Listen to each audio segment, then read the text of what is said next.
nung binentahan ko ng bibingka. Nagtanong si Ate Rena, sino yung pinuntahan mo sa Lumina? Sabi ko, si Ate Joy, pina-order ko ng bibingka. Sabi niya, loko ka, nagbibig yun. Meron tayo. Oh, hindi naman ako naggagawa ng bibingka. Hindi, I mean, sabi ng ano, sabi niya, bakit mo binentahan nyo na nagbibake yun? Kapag ang punto nila, naggagawa nila ngayon.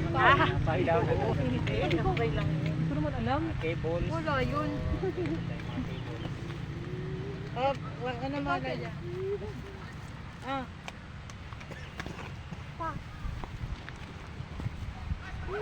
Masarap pa may soft drinks. Bili tayo. Matabang? Masarap. Muntik na masunog kasi. Yan, magkakasama tayo. Oh. Bili ka rin ng yelo. Saan pa may yelo? Dito. Ay, all day yata meron. Then ang Malalaki kasi ang kanila. Ano susukan mo na si Kapan? Tapos si Apple. Nandun naman sila. Ha? Papabili mo na rin ng ano. So battery para sa ilaw natin, Tarang, bili tayo ron.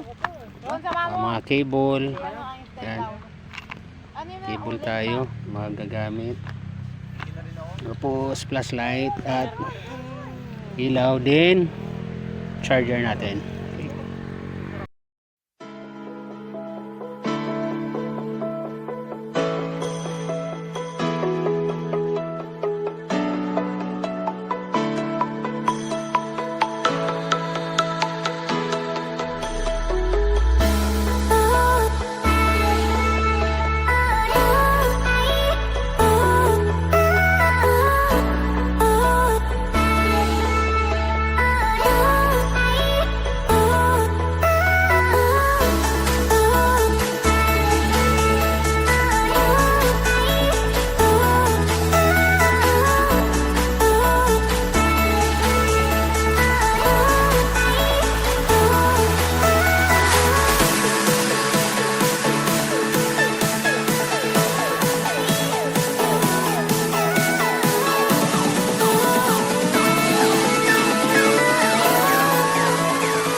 Tap na ang ating DIY pailaw ni Boy Ipway.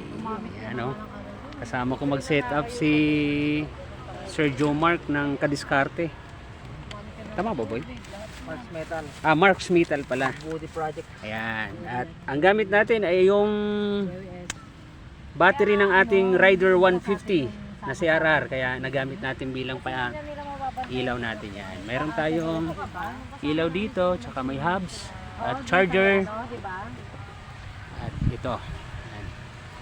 Meron din tayong isang ilaw pa rito na naka-charge na. Para mamaya may pailaw tayo dito. Ayun.